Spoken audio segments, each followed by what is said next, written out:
Hello friends, welcome to another edition of the Broncos Sports Weekly. I'm Sean Fagan. Lots of great WMU athletics action this past weekend, and lots more coming up. But before we get to that, let's take a look at what happened this past weekend.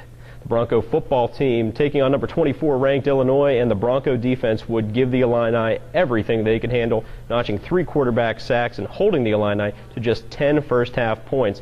Trailing 23-20 with just over a minute to play, the Bronco comeback would fall just short. They would fall by a score of 23-20. Alex Carter, 30 of 48 for 306 yards and 2 touchdowns. Jordan White, 14 catches, 132 yards, 1 touchdown. Bronco volleyball downed a pair of conference opponents at University Arena this weekend, beating both Eastern and Central Michigan by scores of 3-1. In the process, sophomore libero Lena Oliver recorded her 1,000th career dig, and head coach Colleen Munson recorded her 200th career head coaching victory. Men's tennis took part in the Tom Fallon Invitational hosted by Notre Dame, with newcomers again making waves for the Broncos. Overall, WMU came out of the weekend with 16 match wins, including 4 from junior transfer Aaron Wong. Women's soccer split a pair of home matches at the WMU Soccer Complex this past weekend, beating Ball State in their MAC opener by a score of 3-1 and falling to Toledo 3-2 on Sunday. Anina Cicerone and Stephanie Skineski each posted 2 goals for the weekend.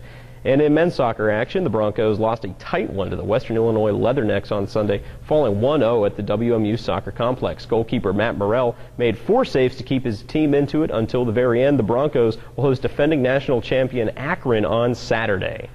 Bronco football taking on number 24 Illinois, and WMU would stick it to the Illini, gave them everything they could handle. In the first half, Alex Carter to Caleb Ravenel, 34 yards for the touchdown, gave WMU the 13-10 lead at the half. Later in the second half, Carter to Jordan White, one of the many times they'd hook up in this contest, that would tie the score at 20. It was a great effort for the Bronco defense, but the comeback would fall just short. The Illini would win by a final score of 23-20.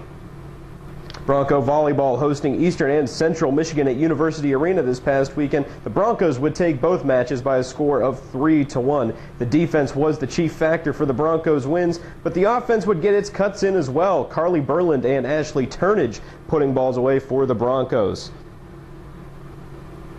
Defensively, Taryn Norris, Jess Brown and company would lead the charge, holding it down at the net, and really the whole front row for the Broncos, the chief reason that they were able to open up 2-0 in MAC play.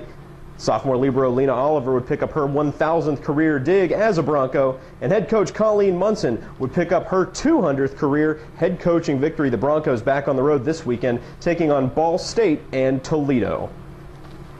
Bronco women's soccer hosting Toledo on Sunday. The Broncos fell behind 2-0, but now in the second half, Allison Zipka with the header off the corner kick, cutting the deficit to 2-1. The Broncos would try their best to get the even-up tally, but they could not do it. Brittany Pavlica just missing a nice save there by the Toledo goaltender. And then Michelle Watson later in the second half on the one-on-one, making the save, keeping the Broncos in it. WMU trailing 3-1 now, and Megan Putnam gets the header to cut it to 3-2, but the Broncos would ultimately fall to the Rockets.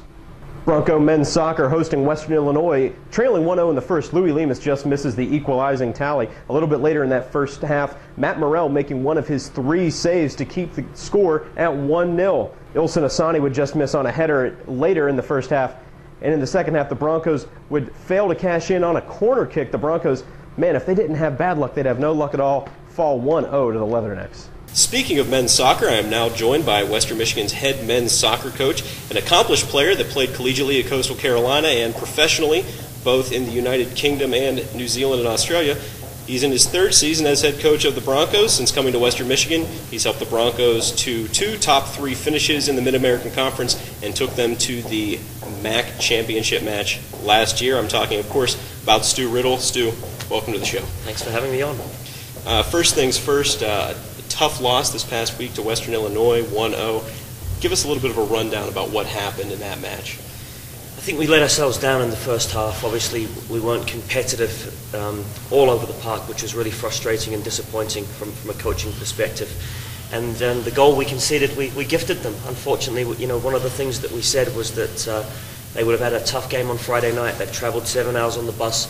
They're going to tire throughout the course of the game, and we don't want to give them any reason to be re-energized in that first 20 minutes, and that's exactly what we did, unfortunately.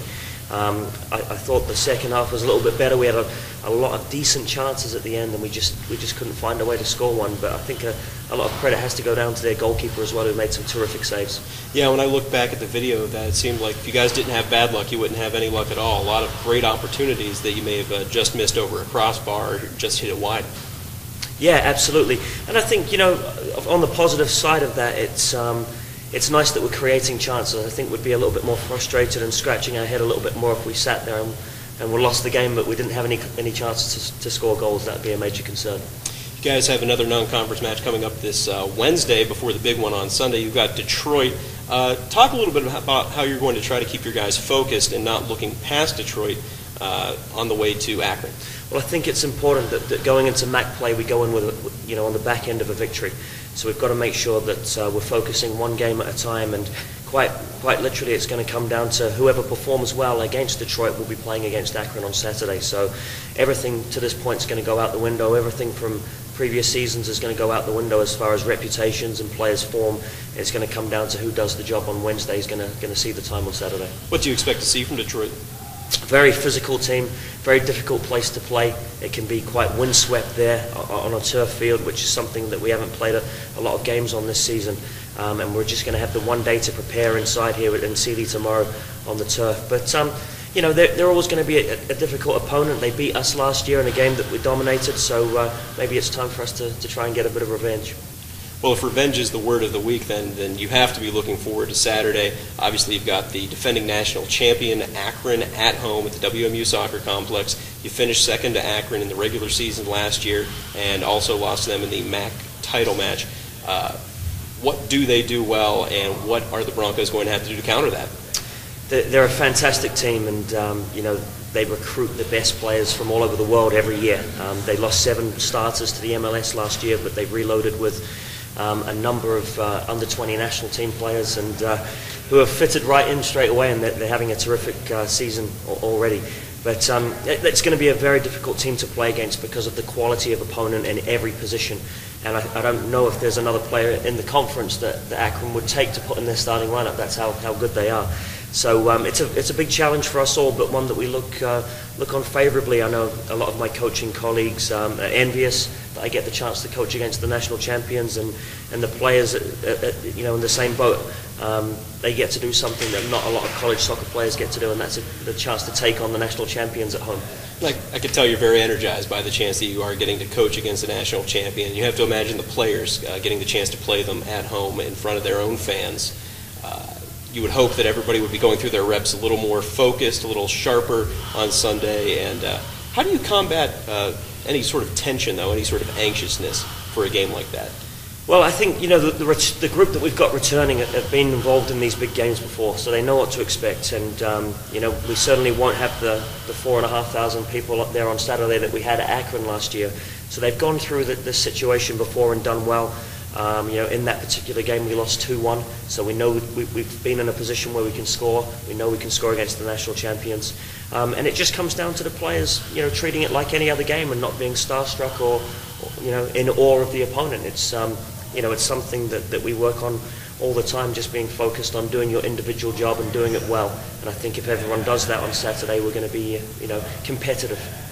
Let's talk a little bit about some of the individual players on the team. Now, Shane Lyons gets a lot of attention, as he should. First team All-MAC, and one of the few guys that was first team All-MAC that wasn't from Akron last year. But let's talk about some of these guys that may not get as much publicity, but are just as integral to the success of the team. Darren Jones has been a glue guy for you in the middle and really holds things together on the midfield. Fantastic player. We were very lucky to get Darren here. He sort of flew under the radar on the recruiting front, and I first made contact with him when I was an assistant coach at Fairfield and kept that going when I got the job here at Western. And we were lucky enough to secure him and get him here, and he's just gone from strength to strength. Got called into the under-20 national team last summer and scored against Japan for Canada, which was fantastic for the program and for him personally. And he's one of the first names on the team sheet every week because we know we're going to get a good, solid, consistent performance from him. Played every match last year, right? Just about every match. Yeah, I think in his first 2 years he's started close to 40 games now, probably. It's got to be just a great feeling when you know, like you said, you can pencil him in on the lineup card and you know where he's going to be and what he's going to do. Absolutely, you wish you had more players like that you knew that you were going to get a consistent performance from them game to game. And the one thing that we've worked with Darren on is perhaps getting a little bit more out of him going forward. Can we get 5 goals from him throughout the course of the year? Can we get 5 to 10 assists from him? But he sits in that holding role in midfield and does a great job cleaning up for us. And let's talk about Jason Grant, just a freshman, but he's provided some offensive pop for you guys. He's second on the team in scoring, and he's come in on a team that, as we said, made it to the MAC championship last year, and he's been an immediate contributor. And it's something we expected. It's an interesting story with the recruiting process with Jason. The former assistant coach and Coach Pearman and I were at an academy showcase in Arizona, and we went to the wrong field to watch a game, and Jason was playing in this particular game, and we sort of looked at each other like, who's this boy? We've got to find out who he is. And he wasn't on the roster because he was a guest player at this time for this particular team. So again, we knew after 5 minutes of watching him he was the type of player that we wanted to bring in here. He was up the next week with his father for a visit, and then they committed the following week. So very excited to get that commitment, and he's done an absolutely magnificent job so far early on. Scored some invaluable goals, and he's going to be a really big player for this program's future. Let's talk a little bit about the recruiting process before we go, because you've mentioned now these these interesting stories, players that flew under the radar. Do you feel like your coaching staff is very well equipped to grab those guys that maybe the rest of the coaching world may not be onto, and you're able to develop them, or are these guys that just have that look of them, of like your kind of player? Yeah, it's an interesting situation with the way that club soccer is going now in the recruiting side of things, because the top players are generally playing for academies that compete in a national competition. In the state of Michigan, there's 2 academy teams that are based in Detroit. So there's a lot of players on the west side of the state that can't make those academy teams because they can't travel across for practice 3 times a week. So we find that there are a lot of players, certainly on the west side of the state of Michigan, that fly under the radar, so to speak, because they're not in the national spotlight. Kai Mendez is another example of a player like that who came from just north of Grand Rapids, wasn't in a position to be able to drive across for practice and games, and no one else saw him, and he's been one of our best players, and as a captain as a sophomore. And then there's the likes of Shane, who did play in the academies and was in the national spotlight and recruited heavily by everyone because he did, travel across for practice every week. But I think, we've got a good finger on the pulse in the state of Michigan, and certainly internationally as well, looking for the right type of player to come in and play for us. Coach, is there anything else you'd like to add? I'd just like to thank everyone for their support of Broncos soccer so far this season, and hope that we see a lot of people out there this weekend when we host the national champion on Saturday. All right, very good. Good luck, Coach. Thank you very much. All right, folks, the moment you've been waiting for, the 5 things to watch for this weekend. Number 5, the women's golf team, coming off their time at the Golf Week Conference Challenge in Vail, Colorado, will head east to take part in the Nittany Lion Invitational hosted by Penn State. Melissa Berman had a strong showing last week, taking 19th overall at the Golf Week Challenge. Number 4, football is back out on the road. They're also heading east. They'll be taking on the Yukon Huskies in Hartford. Broncos came within moments of upsetting the number 24 ranked Fighting Illini of Illinois this past weekend, and they'll try to take those frustrations out on the Huskies. Kickoff at 3:30 p.m. Number 3, a wrap-up of the rest of Bronco teams heading out on the road this weekend. Volleyball has a pair of conference matches. They'll take on Ball State and Toledo this weekend. Cross country heads to South Bend to take part in the Notre Dame Invitational, and the Bronco men's tennis team will go to East Lansing to take part in the Michigan State Invitational. Number 2, the Bronco women's tennis team will host its first home competition of the season when they host the Fall MAC Invitational. The 2-day tournament will be held at Sorensen Courts on Friday afternoon and Saturday morning, and will feature teams from throughout the Mid-American Conference. Women's tennis was off this last weekend. Also home this weekend, women's soccer will host Ohio on Friday afternoon and Akron on Sunday.